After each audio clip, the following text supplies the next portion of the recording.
Seton Hill University would like to extend a special thank you to alumna Dr. Krista Boyer for sharing her time and expertise on cultivating hope and optimism during the pandemic. Dr. Boyer graduated from Seton Hill in 2003 with a dual degree in art therapy and art history, later earning her MBA in 2007. She holds a master's degree in counseling from Chatham University and a doctorate from Carleton University. Dr. Boyer is a licensed psychologist who provides individual, group, and family therapy to individuals across the lifespan.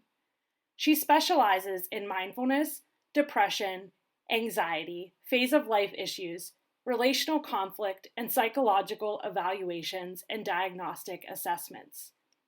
She is also an adjunct faculty member in the graduate counseling programs at Chatham University and Carleton University. For her many accomplishments, Dr. Boyer was named a 2013 Seton Hill University Distinguished Alumna. All for coming, and I love seeing all of your faces, and this is such a nice way for us all to stay connected despite the social distancing. So I'm so happy that we can be here together tonight. And one of the things that I've been more interested in recently is positive psychology. And so that's what I'm gonna kind of apply a lens of positive psychology tonight. And just a little bit about positive psychology.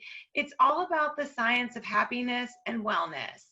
And one of the thoughts behind positive psychology is that oftentimes we overlook the good that's happening. And so positive psychology really, really focuses on finding positives and finding good things that are happening in our lives. And it's not ignoring the negative or diminishing the negative, but it's just giving the good as much consideration as we give to the negatives or the risks or the threats in a situation.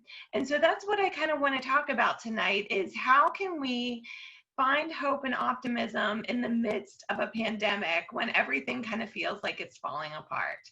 And one of the other big parts of positive psychology is engagement. Positive psychologists look at relationships and engaging with others, and what they find is whenever you can look at the positives and also have positive, meaningful relationships with other people, you'll have higher levels of happiness and wellness. So we're kind of doing that tonight by staying connected this way, even though it's through virtual means. So thank you all for being a part of this and contributing to that. It's just so wonderful you all made time for this tonight and to be together. So I'm going to invite you to get comfortable. I'm going to turn on my meditation music. So go ahead and get comfortable. And I always say too, if you need to stretch first, and some of you may have been sitting all day long and you may have some tension in your body. So if you need to kind of wiggle around or stretch your body in your chair, that's completely fine. So I'm going to have some music going in the background. If you feel comfortable, you can close your eyes, and I'm going to just kind of shift my gaze downward so I won't be staring at all of you with your eyes closed. But it's good to ground both of your feet on the floor. And just go ahead and set your hands comfortably on your lap. And just go ahead and take in a nice, deep, cleansing breath.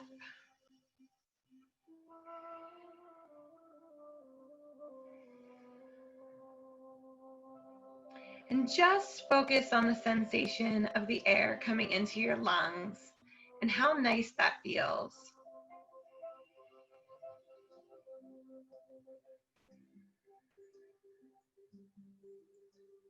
As you're breathing, give yourself permission to do nothing for a few moments other than listen to the sound of my voice, focusing on breathing, and hearing the music in the background. Oftentimes, we're rushing through the day. We have a lot of pressure, a lot of expectation. We don't get a chance to just do nothing. So soak that in for a few moments.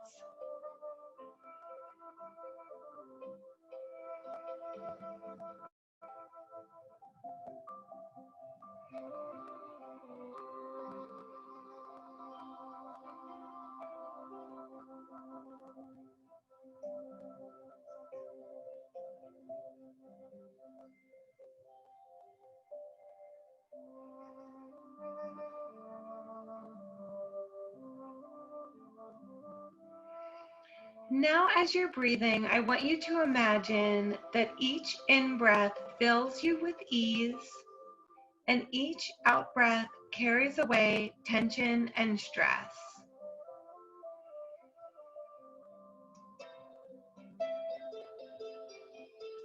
Breathe in ease, breathe out stress.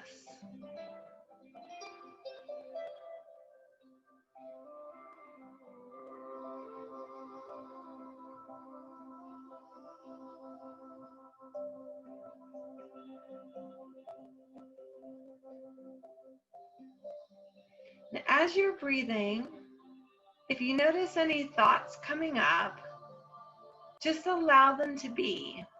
Give yourself permission to not have to do anything with those thoughts. Just gently note them and allow them to go.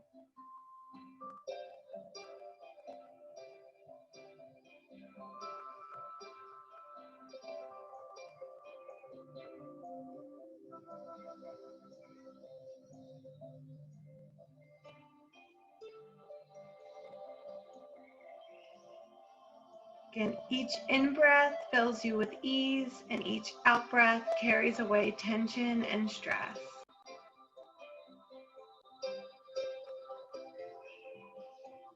And I'm going to let you go through that breath cycle about 2 more times.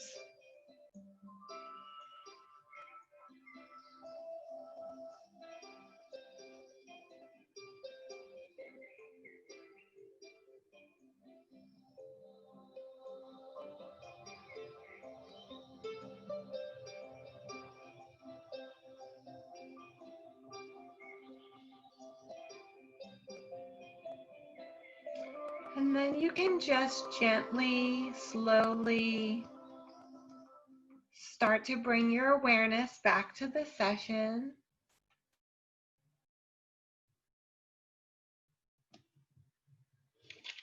Whenever you're ready, you can open your eyes. So I'm going to go ahead and get started. And the way that I want to start this, I always like to take metaphors from nature. And it always helps me to make sense of the world around me and struggles that can be happening.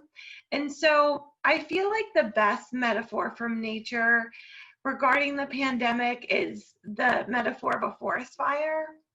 And so whenever there's a forest fire, it can be completely devastating.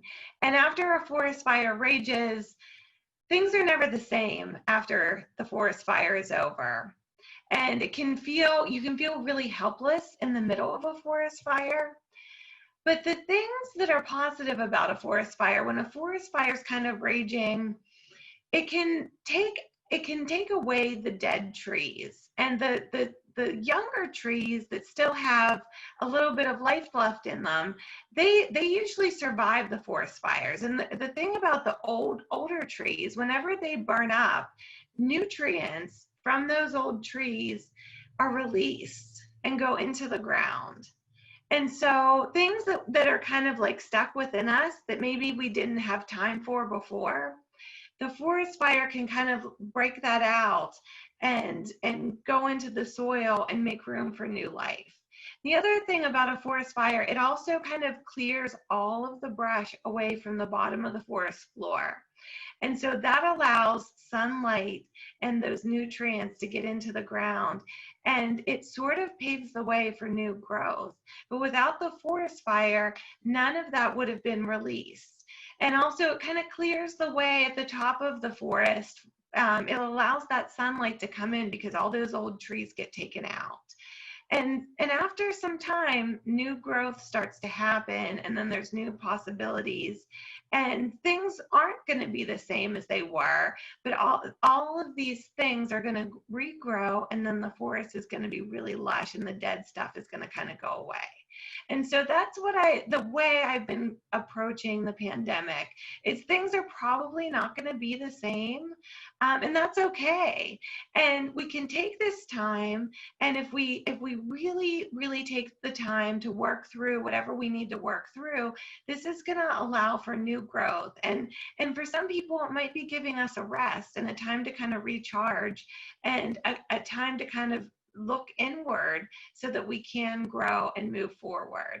And wherever you are in life, or even thinking about your careers or your workplace, new growth is going to happen out of this after we make sense of the pandemic and after we kind of make sense with our feelings and deal with the stress of it.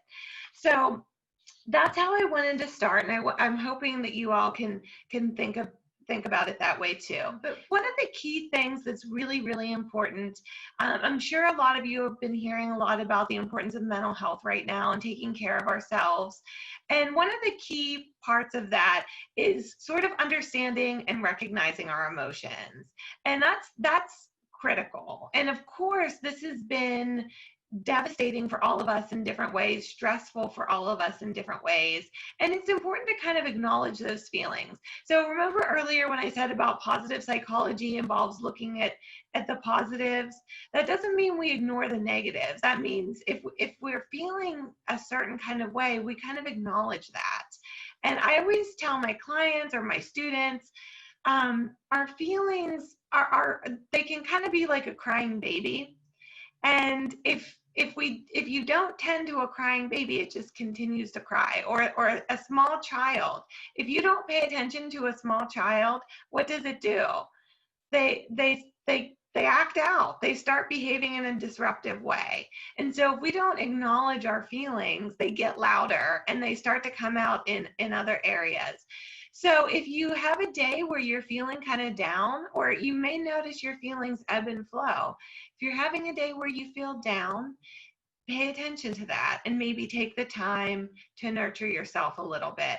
I also always say we should go to our feelings like a crying baby. If you go to yourself with compassion, with calmness, with a mindful presence, if you did that with a crying baby, it would stop crying. And so sometimes that's what we need, is to be compassionate to ourselves. So if we need something, pay attention to what that is. If you're really anxious, maybe take the time to acknowledge that anxiety. Maybe talk to someone that is supportive to you.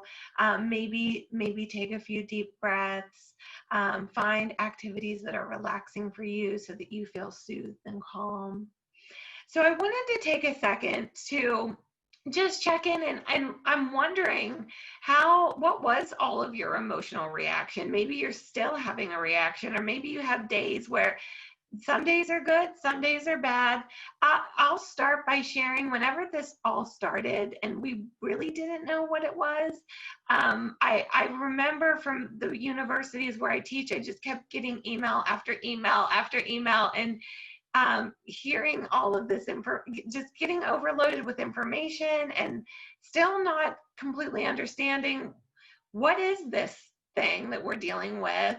Is there something else going on? And I remember feeling completely panicked. I kept feeling like I needed to go to the grocery store. My dining room table is full of all the overflow of snacks that my pantry didn't have room for, because I just kept feeling compelled to run to the grocery store.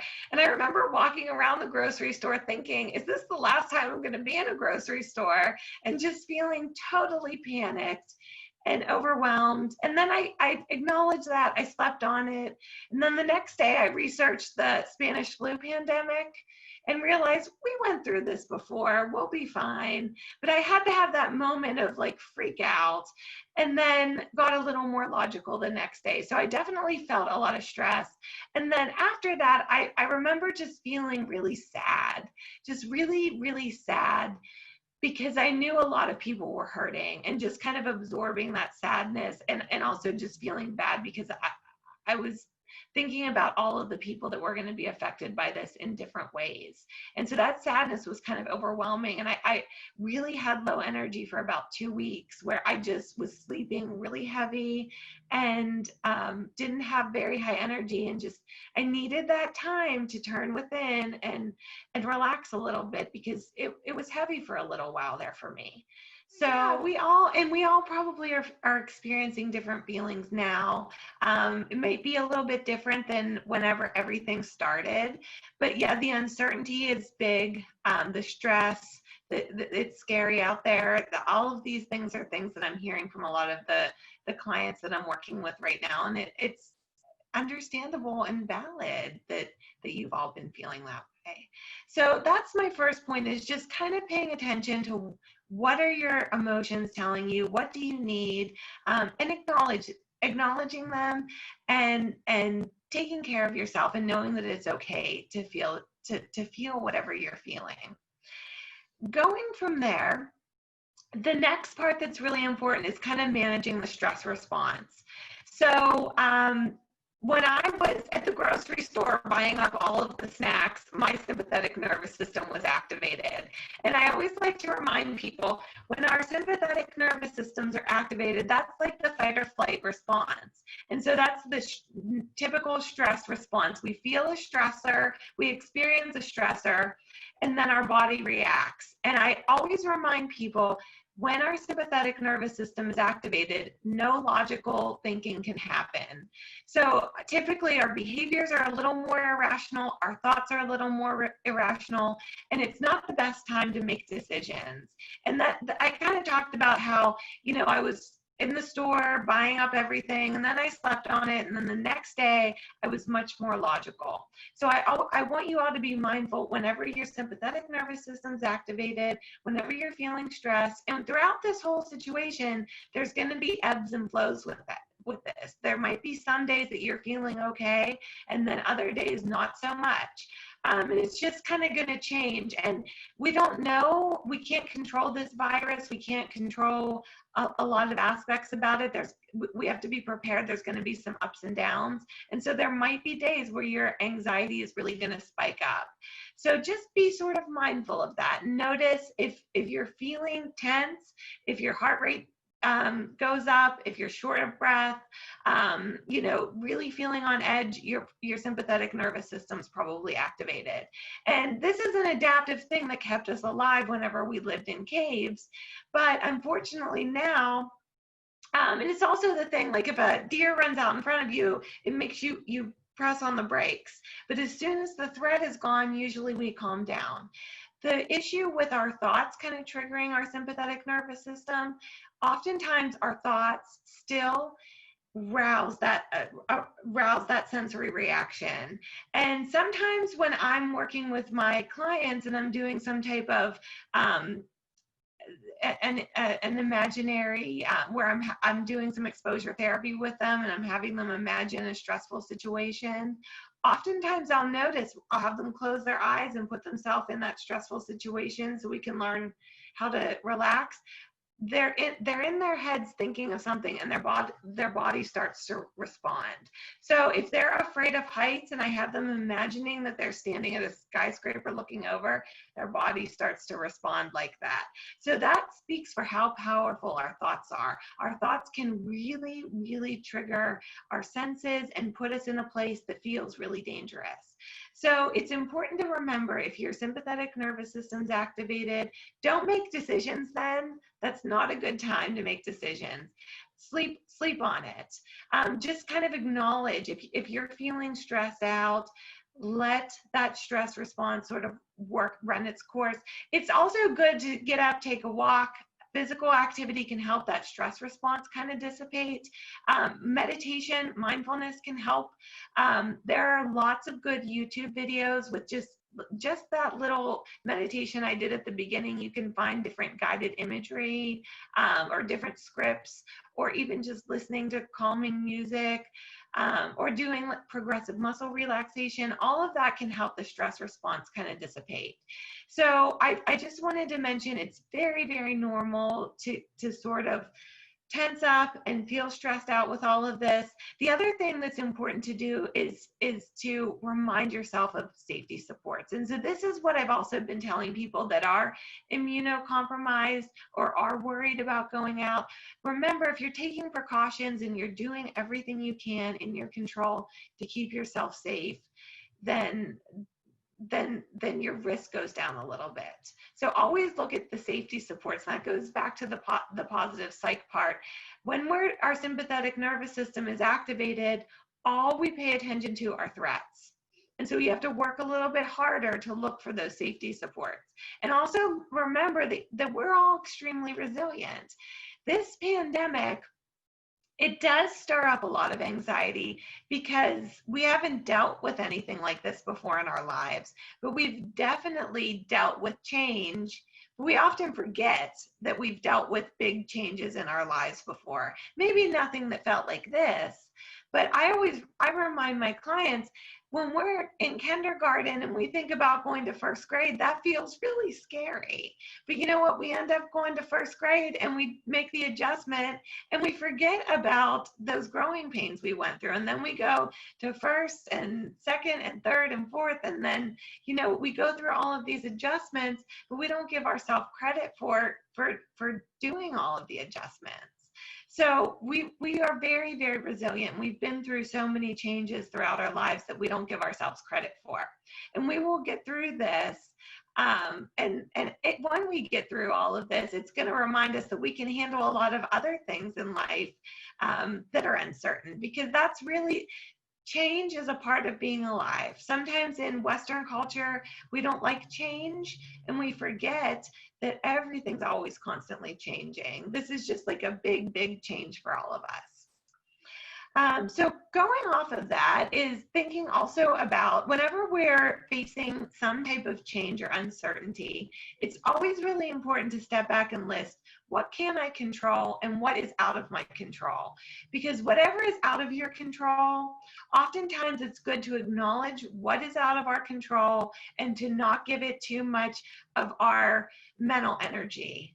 Because if we can't control it, we have to just back off. And I like to think of a story I tell my students or tell people that I'm teaching about mindfulness.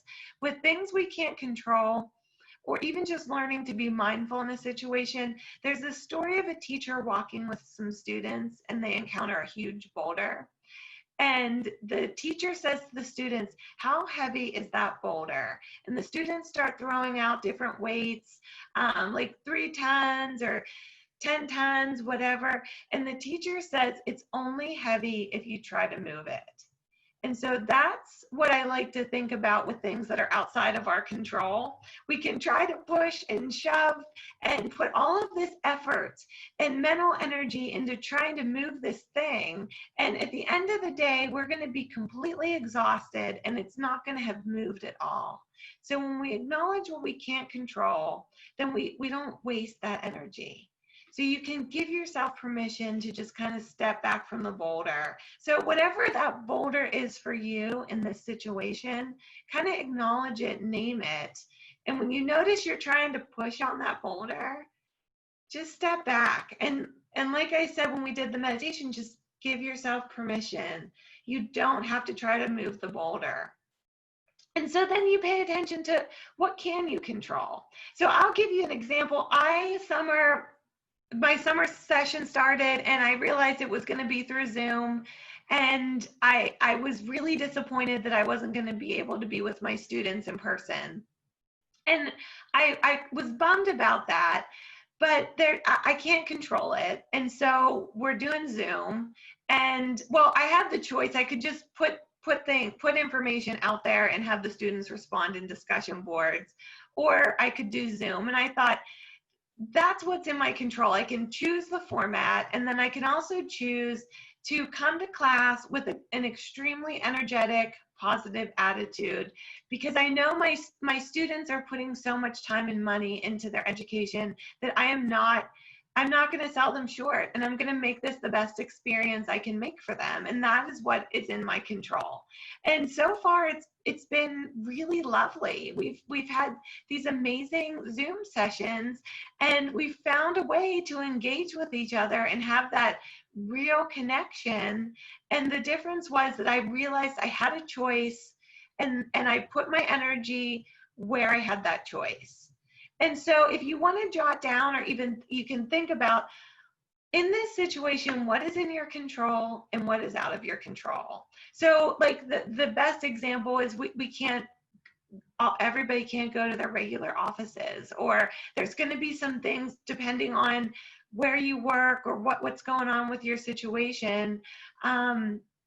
That's changed, but there's certainly going to be some things that you have control over, and you can pour all of that positive energy into those things that you can control. And I always find that once we identify what we can control, that makes people feel a lot better, because there is a lot of chaos in this uncertainty. So it's taking a second and kind of identifying what do you have control over in this situation.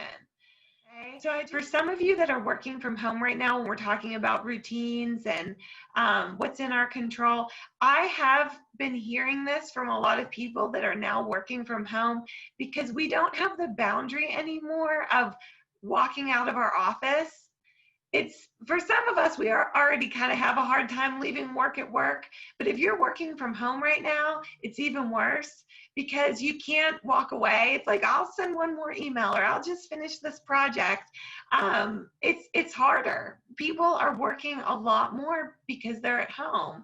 And so I've been trying to help people identify, like, find a workspace at home that you can walk away from. Like, don't work in the bedroom and then work in the living room. And then you want to kind of have some boundaries with that, and also have some time boundaries of when you're going to cut off work, because it can get overwhelming. And then that goes back to what I was saying with the stress response. We don't want to get too stressed out or overworked. So be mindful of that. So the other thing that I want to talk about is to look for the opportunity. So that's the forest fire part of this, where, you know, whenever those old trees get burned up and the new nutrients are released, I want you to think about what unique skills, talents, or abilities do you have? And this is really important for a lot of us that are feeling kind of displaced, especially people that have lost their jobs, or with some of the career uncertainty. So maybe you're switching careers. I always point out to people, our careers are our identity. That's how we identify ourselves. Most often when you meet someone for the first time, the very first thing you ask or you talk about is, what do you do for a living? And it's because that's who we are. And so if you have been displaced from a job, or you're laid off, or you're thinking about a career switch right now, you may not feel like yourself. And that can be really unsettling. Or if maybe your kind of your role has been redefined as a result of this, you may not feel like yourself. So I like to help people think about, what unique skills, talents, or abilities do you have that you really use at your jobs, that you really stand out at? So going back to positive psychology, when we have an awareness of our unique strengths, everybody has strengths. When we can identify what are our strengths, and if you can identify your top 5 strengths, and if you use those strengths, be mindful of them and use them every single day, you're going to have higher levels of wellness and higher levels of happiness. And that's another thing that we have right now. So for some people, I'm helping them identify, what are your strengths? And if you can't use them at work right now, how can you use them in other ways? And so, like, I have some moms that were working in a creative industry, and so they can't do that right now. And so we've thought of ways that they can be creative at home with their kids, or maybe with people that have been working in the helping profession, if they can't help at work right now, it's finding other ways to help people. There's so many people in need right now, and so it's being creative and finding unique ways to help. For me, happy doing something like this. I can't do my regular workshops or reach people in the normal methods whenever things aren't in a pandemic. So this is a creative way for me to use my skills. So doing this workshop makes me feel like me. And so for all of you to think about think about what do you get complimented the most on at work, or think about what can your coworkers or your family members or people in your community, or if you do volunteer work, what would they say they can always count on you for? Or if you polled your family members and friends, what would they say your standout characteristics are, your standout talents, your standout skills? You can also think about tasks that you've accomplished. What tasks give you the greatest sense of accomplishment? Or think about something that you accomplished in your life. Sometimes I'll have clients or my students tell me a story about something they accomplished. Think of a story with a beginning, a middle, and an end. Think about something that you've accomplished, and then really look at that and think, what skills, talents, or abilities did you use there? And so then after you ask yourself all of those questions, you should be able to find about 5 really good strengths. And so that should kind of point you in the direction of things that you should kind of infuse into your day. So those are things that will help you feel like you. It's things that you can do now to still have that sense of accomplishment. And also, if you're kind of in a career impasse, or things are shifting at work, and you're not really sure, you may be having some career uncertainty, or if things are restructuring at work, you go to those skills, talents, abilities, strengths, and you draw from those, and you brainstorm with those, and you find the way to rebuild that forest with those strengths. So that's where all of that regrowth is going to kind of come from. And you got to kind of get creative with this, but that can really help. And then I also have been asking people, what are you passionate about right now, or what had you been passionate about that you were not pursuing? And so a lot of us are busy and kind of overwhelmed. And so if you have newfound downtime right now, or a chance to kind of shift, think about, what are you passionate about that you didn't have time for before? And so that can also help with rebuilding and making room for all of that new growth. Sometimes this downtime that we have right now, if you have some newfound downtime, take the time that you need, and then think about, where can I, once I'm re-energized, where can I throw all of this energy? And so everything, I just want to recap, acknowledging your feelings, paying attention to your feelings, keeping the stress response kind of in check, and know that it's important to not make decisions whenever we get really stressed out. And then also just kind of remember, where do you have control? Where don't you have control? Allow yourself to let go where you don't have control.